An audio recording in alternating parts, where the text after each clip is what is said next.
요한복음 14장 1절 말씀 보겠습니다. 너희는 마음에 근심하지 말라. 하나님을 믿으니 또 나를 믿어라. 아멘. 제자들이 왜 근심했을까요? 13장에 보면 그 근심의 이유가 잘 나와 있습니다. 첫 번째는 예수님이 전에 본 적 없는 괴로운 모습을 보이기 때문입니다. 제자들 입장에서 근심하지 않을 수가 있나요?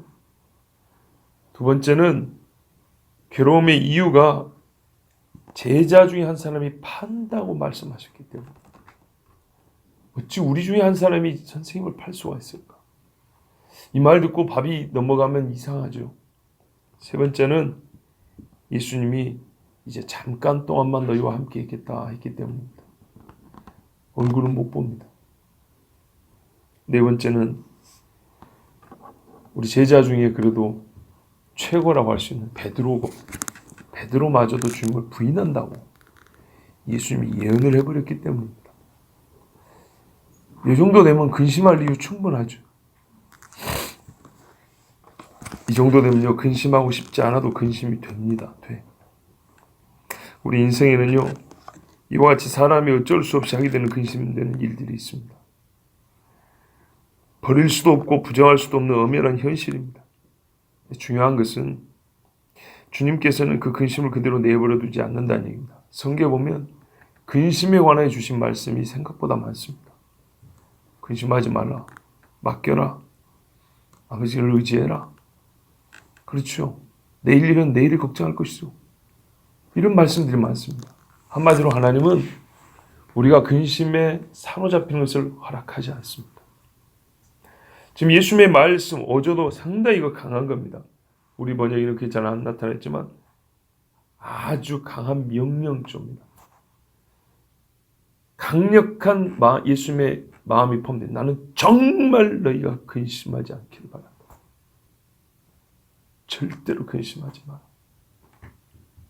나를 믿는다면 지금 말씀은 그 조건이 아니죠. 믿는다면 아니지만 좀 풀어 말하면 정말 너희가 나를 믿는 자라면 근심하면 안 돼. 이런 말입니다. 주님은 우리의 연약함을 알지 못하고 위로하는 분이 아닙니다. 다 알고 또 위로도 하시죠. 그렇지만은 아신다고 해서 항상 위로만 해주는 것도 아닙니다. 지금은요, 이 근심에 대해서는요, 제자들이 위로받을 근심이 아니고요, 이겨내야 할 근심입니다. 너희 마음이 고통으로 사로잡히지 않도록, 고통에 당하지 않도록. 우리가 뭔가 당하는 거는 수동적이고 피동적이잖아요. 고통의 근심이 네 마음을 자꾸 이렇게 막 침노하고 침입하는데 그거 당하고만 있지 말라는 얘기거든요. 우리 근심이 나를 주장하지 못하게 할 이유는 여기에 있습니다. 너희가 하나님을 믿고 있다입니다. 그죠? 하나님을 믿으니 이미 믿고 있다는 얘기입니다.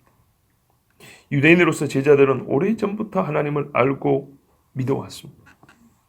창조주요, 홍해를 가르신 분, 요단강을 물러서게 하신 분이요, 여리고성을 무너뜨린 하나님, 아수르 18만 5천 군대를 하루아침에 전멸시켜버리는 하나님, 성전을 하늘에서 불이 떨어지게 한 하나님, 바벨론 포로로 던져버리시고 다시 정말 꿈같은 일 돌이켜오신 하나님, 제자들은 어떤 하나님인지 알고 있습니다. 비록 그게 대단한 믿음을 형성하면 어떤 지식으로 멈춰있을지 몰라도 그건 세상 다른 민족이 갖지 못한 하나님을 아는 지식이었습니다. 예수님 그 인정해 줬습니다. 죄악에 빠진 자기 백성을 구원하려고 선지자도 보내주신 하나님, 메시아를 보내준다고 약속한 하나님, 너희들 믿고 있지? 그렇다면 지금 근심하면 안 돼 그랬습니다. 왜요? 그때 하나님이 뭘 약속했습니까? 바벨론 포로에서 돌이킨다는 약속만 했습니까? 영원한 죄에서 구원한다는 약속을 했습니다. 메시아 보내준다는 약속이 있습니다. 아브라함이 약속하신 대로 이 땅에 보내주신 하나님, 네 눈앞에 이렇게 있잖아요. 그런데 그 하나님이 그것만 얘기했냐는 거죠. 내가 죽는다는 것만 얘기했더냐? 아니라는 얘기죠. 아브라함이 이삭을 바친 여기서부터 보면 메시아는 분명히 다시 산다는 얘기를 해줬다는 겁니다. 그러니까 근심하지 마라. 어느 누구하고도 비교하고도 견줄 리가 없는 하나님을 믿는데, 하나님의 약속이 있는데 어찌 너희가 근심에 그렇게 사로잡혀 근심 가운데 머물러 있어도 되겠냐. 또 보십시오. 또 다른 이유가 있습니다. 이거는 대등한 병렬입니다. 하나님을 믿는 것과 똑같이 근심하지 말아야 될 정말 권위 있는 이유가 하나 있다. 뭡니까? 나를 믿는 것이죠. 근데 여기서는 우리 주님이 믿으라고 명령을 했습니다. 믿고 있는데 믿으라고 명령을 한 것은 뭐냐면요. 하나님을 아는 그 믿음처럼 이제는 나에 대한 믿음을 좀 표현이지만 격상시켜야 된다는 얘기입니다. 어떤 이유일까요? 지금까지도 예수를 믿고 따라온 거 아닙니까? 근데 지금은 또 믿으라고 말하는 거 뭐냐면 이 하나님을 믿는 믿음과 격을 맞추라는 얘기죠. 그만큼 깊어지고 높은 믿음이 된다는 거죠. 그 결정적 차이가 뭐냐면 보지 않고 하나님을 믿었다는 겁니다. 하나님은 이 제자들에게 직접 불을 내려주지 않았어요. 홍해를 갈라주지 않았어요. 근데 믿어요. 그처럼 예수님이 지금 뭐죠? 죽어요. 부활하시지만 잠깐 계시다가 올라가셔서 눈에 보이지 않아요. 이게 제자들에게는 엄청난 차이입니다. 여러분 처음부터 안 보고 믿은 사람이 보게 되는 거하고요. 봄으로, 만짐으로, 체험으로 믿게 된 사람이 보지 못하게 되는 거하고는 다른 겁니다. 이제는 예수님이 보지 않고 믿는 믿음을 요구하고 있어요. 바로 그 보지 않고도 모든 기록된 말씀대로 믿는다면, 하나님을 그렇게 믿는다면 이제 내가 너에게 지금까지 보여준 것이 있고 가르친 말이 있다 이거죠. 이것이 내가 보이지 않는다고 무효가 되는 게 아니라 여전히 유효하다. 이 믿음 갖고 있어요. 그럼 어떻게 해요? 앞으로 근심될 일이 더 많아요. 그거 어떻게 해요? 이겨낼 수 있어요. 반드시 내가 말한 대로 이룰 것이다. 죽는다. 살아난다. 이 세상 심판하러 너희의 구원을 완성하러 다시 온다. 영광 중에 다시 온다. 너희는 내 보좌에 함께 앉아 다스릴 것이다. 그러므로 지금 너희 눈앞에서 내가 떠나가더라도 내 약속을 의심치 말고 믿어야 한다는 것.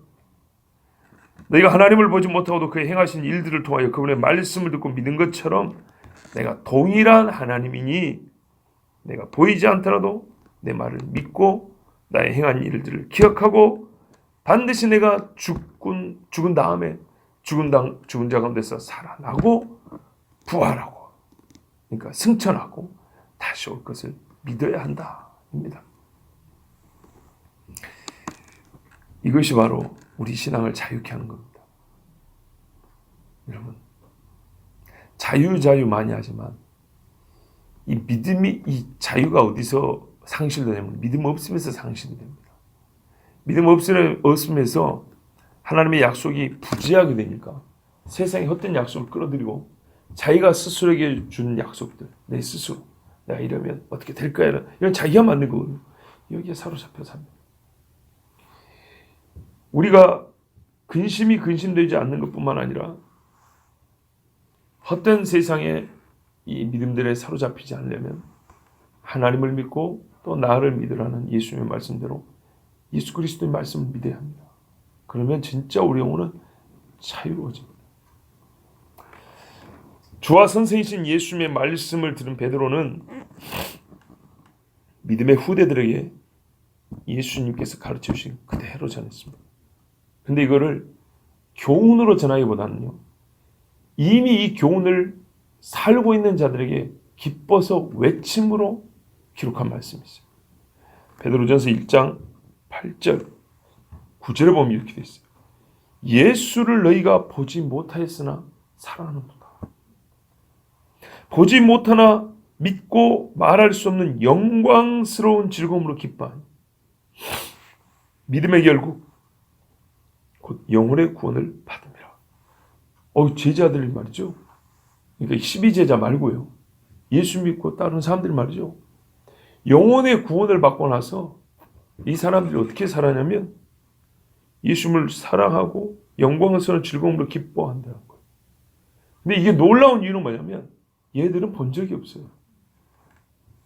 본 적이 없는데 내 영혼을 구원한다는 이 말씀을 듣고 나서 사람들이 기쁨으로 살고 완전히 세상 것은 버리고 주님만 사랑하고 살고 이렇게 사람이 진짜 완전히 변해버린 거예요.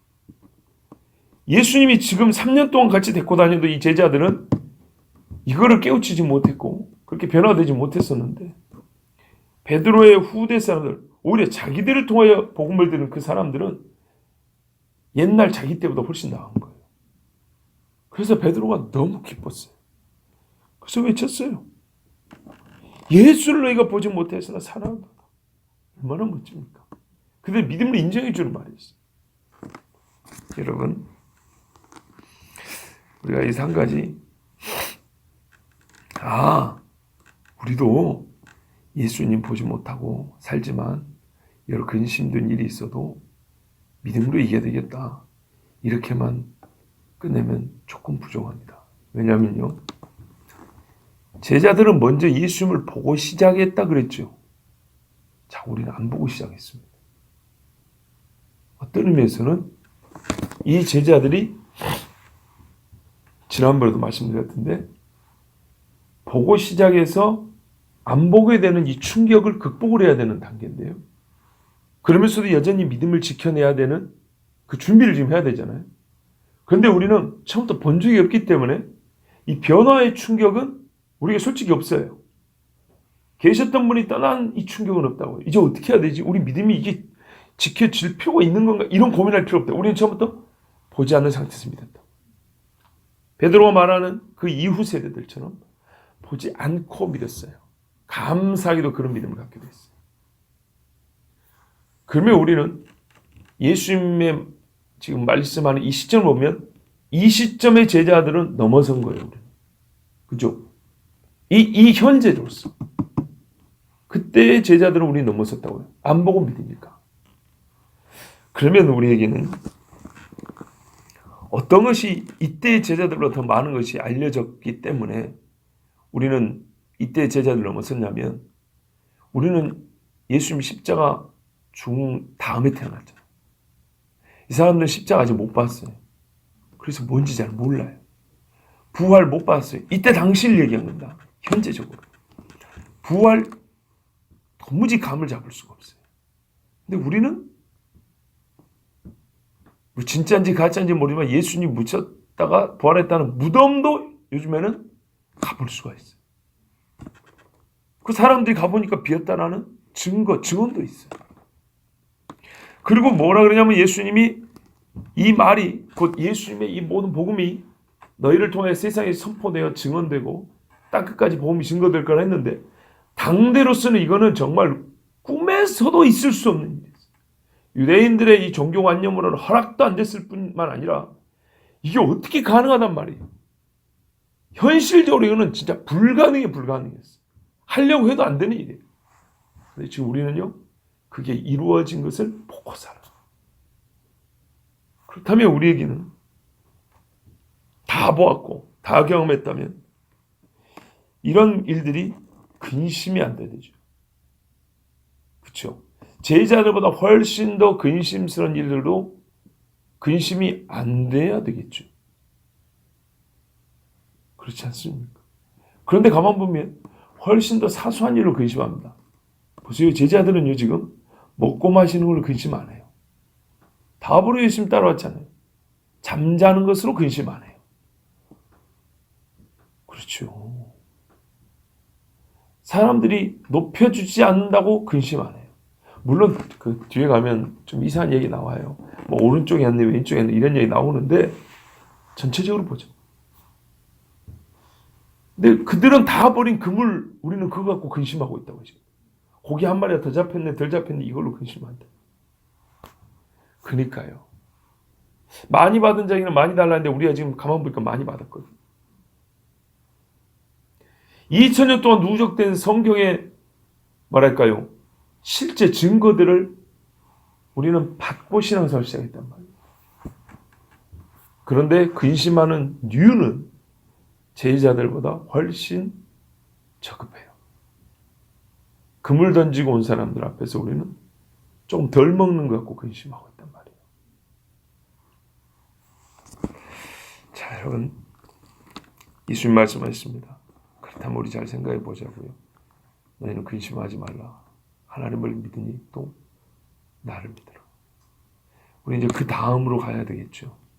이 말씀은 가만 보면 어느 한 단계에서 한 계단 높은 믿음을 요구할 때 언제라도 쓰일 수 있는 말로 여기실 수 있습니다. 지금까지 이 믿음에서 한 단계 더 높은 믿음을 할 때 하나님을 믿으니 또 나를 믿어라. 이거 근심되거든요. 이제 보지 않고 예수 믿어야 돼요. 근심된다. 부유할 때 예수 믿었는데 이제 가난해졌어요. 하나님을 믿으니 또 나를 믿어라. 공주의 난을 세려보라. 들도 백합하라. 상당히 사람들이 알아줄 때 내가 예수 믿기 시작했는데 예수 믿고 나니까 친구들이 없어져 버렸어. 하나님을 믿으니 또 나를 믿어라. 여호와는 너의 편이시다. 너와 함께 하리라. 이 말씀을 실제로 경험해 볼 수 있는 시간이에요. 믿음을 상승시켜 주실 때, 더 강하게 해주실 때, 믿음의 지경을 더 넓혀 주실 때 언제라도 우리는 이 말씀을 생각해야 돼요. 하나님을 믿으니 또 나를 믿어라. 교회에게 주어진 사명도 마찬가지입니다. 우리 교회가 이런 일 할 수 있을까? 우리에게 좀 버거운 일 아닌가? 우리가 이런 것까지 꼭 해야 되나? 이런 꿈을 우리가 꾼 적이 없었는데. 그러나 성경이 명하고 무언가 해야 한다는 마음의 감동이 올 때 어떻게 해요? 하나님을 믿으니 또 나를 믿으라. 이 말씀이 그때도 쓸 수 있어요. 그렇다면 오늘의 명령은 나에게는 훨씬 더 강한 명령으로 주어졌다는 것을 우리는 인정해야 합니다. 당시의 제자들보다 진실로 주님을 믿음으로 이 여러 근심들, 시험들, 앞으로 있을 핍박들도 이겨내야 합니다. 여러분, 우리는 아직요 핍박의 시대를 살고 있지 않습니다. 참 수십 년간 조롱의 시대가 계속되고 있습니다. 비웃음의 시대가 계속되고 있지 아직 핍박 단계로는 안 갔습니다. 요즘 신앙인들이 조금 오해하는 거 있어요. 조롱이 좀 심해지니까, 비웃음이 좀 심해지니까 핍박으로 생각하는 경우가 있어요. 모르겠어요. 말에 핍박이 있을지 모르지만 성경 보면 너희가 피 흘리기까지 수고하진 않았으니, 아직 피 흘리기까지, 성경은 그 단계를 두고 있어요. 피 흘리기 전과 피 흘림 후를 구분해요. 복음을 위하여 싸우는 우리의 삶의 전투 중에 피 흘림으로 어떤 한 단계의 선을 긋고 있는 걸 알 수 있어요. 히브리서에, 제 기억으로 히브리서에 나와 있어요. 내가 피 흘리기까지. 혹시 또 다른 성경일 수도 있습니다. 한번 확인해 보십시오. 근데 특히 요즘 예수 믿는 친구들은 말이죠. 조금만 밖에서 누가 예수 믿는 것 때문에 자기에게 좀 불편한 말만 해도 핍박이라고 생각해요. 그럼 어떻게 해요? 순식간에 자기가 많은 것을 손해본 것 같아요. 그리스도를 위해 많은 걸 한 것 같아요. 이게 이제 여차하면 의가 되어버립니다. 그렇지 않아요. 또 그게 너무 크게 느껴지니까 믿음이 좀 약간 이렇게 갑자기 위축이 되어버립니다. 숨기고 살아갑니다. 이거는 약간의 오해입니다. 여러분, 우리는 적어도 해방 이후로 지금까지 조롱과 비웃음의 시대를 계속 살아온 것입니다. 그게 이제 조금씩 커졌어요. 핍박의 시대에 진입로는 들어간 것 같습니다. 진입로. 그러나 핍박의 터널로 들어가지는 않았습니다. 아직. 그러므로 지금 이때 이 믿음이 필요합니다. 제자들, 예수님이 아직 잡히지 않았습니다. 근데 예루살렘 들어왔지 않습니까? 진입했습니다. 잡히면 터널입니다. 비유하자. 이때 주님이 말씀해 준 거다. 미리. 그러니까 우리가 핍박이라고 생각할 건 아닌데 조롱이 이제 점점 많아지고, 소위 세상 말로 하면 왕따가 좀 심해지면 핍박이 눈앞에 왔구나. 이때 우리가 들어야 될 말씀, 다음 단계를 준비해야 될 그 말씀으로 하나님을 믿으니 또 나를 믿으라는 이 말씀을 되새겨야 합니다. 그리고 절대로 우리가 근심이 없을 수는 없잖아요. 근데 여기에 근심들 보면 다 의를 위한 근심이거든요. 예수님의 말씀으로 인한 근심이거든요. 그렇다면 이럴 때는 분명히 하나님께서 도와주십니다. 이게 도와준다는 약속 아니겠어요? 근심이 있는데 왜 근심하냐고 야단친 게 아니에요. 근심은 세상 욕심을 따는 근심은 성경에서 하지 말라고 그랬어요. 그건 그 자체 나쁘니까. 근데 요 근심은 주님을 위하여 주님과 함께 하게 된 근심인데 주님이 이것이 우리 마음에 생기는 것까지는 이해를 해주세요. 인정해요. 어떻게 해요? 그것이 계속 너희를 좌지우지하지 않게 하라 그 말이에요. 그때 선배들에서 우리도 배울 수 있는데요. 옛날 다윗이 이랬어요. 얼마나 근심된 일이 많았습니까? 근데 왜 다윗이 그렇게 근심된 일이 많았냐면 하나님 말씀대로 살다가 사울 때문에, 그죠? 사울이 죽이라니까. 아니 사울이든 귀신 쫓아주니까 사울이 창으로 박아 죽이려 했단 말이죠. 그리고 도망당했어요. 사울을 죽일 수 있었지만 안 죽여야 되기 때문에 더 힘든 일이 많았어요. 죽였으면 깔끔했을 걸. 그러나요, 그때 정말로 어딥니까? 갑자기 생각 안 나는데 그 성 있잖아요. 한 성을 구해줬어요. 근데 그 성 사람들이 다윗을 또 배신했단 말이죠. 안 구해줘도 됐는데 하나님을 섬기는 사람이기 때문에 그 죽을 사람들 목숨을 그대로 두고 볼 수는 없었단 말이죠. 자, 이랬는데도 불구하고 자기에게 빠른 시간 안에 평안과 안식이 오지 않았어요. 그때 인간 다윗은 근심하고 괴로웠어요. 그러나 하나님을 바라기 때문에 그는 자기 영혼에다 대고 이렇게 외쳤어요. 제가 지금 어디 말씀하는지 아시겠죠? 내 영혼아 내가 어찌하여 낭망하며 어찌하여 내 속에서 불안해하는가. 너는 하나님께 소망을 두라. 그가 나타나 도우심으로 말미암아 내가 여전히 찬송하리로다. 저 어릴 때 임마누엘 선교단이라고 찬양 선교단이 있었는데 그 선교단에서 이 가사 시편 40편을 가지고 곡을 만들었어요. 얼마나 은혜가 됐는지 참 자주 불렀던 기억이 있습니다. 바로 이겁니다. 이 근심이 되고 어려울 때 보면 영혼이 약해져요. 그때 다윗이 그랬어요. 내가 주께 간구하였더니 주께서 내 영혼을 강하게 하셨나이다. 이거 시편 139편인가 있는 말씀. 주께서 내 영혼을 강하게 하신다. 그래서 그걸 믿고 다윗은 자기 영혼에게 명령했어요. 내 영혼아 어째 네가 낭망하냐? 어찌하여 불안해하냐? 하나님께 소망을 두라 그랬어요. 바로 그 말씀이 이 말씀과 통하지 않습니까? 왜? 그가 나타나 도우심으로 말미암아 내가 여전히 찬송하리로다. 우리 주님이 속에 감춰둔 뜻이 뭡니까? 하나님을 믿으니 또 하나님을 믿어서 구약의 신자들이 어떻게 됐는데요? 하나님을 믿은 사람은 망하지 않았어요. 하나님을 믿은 다윗, 하나님을 믿었던 여호수아, 하나님을 믿었던 다니엘, 바로 그 하나님을 말하는 겁니다.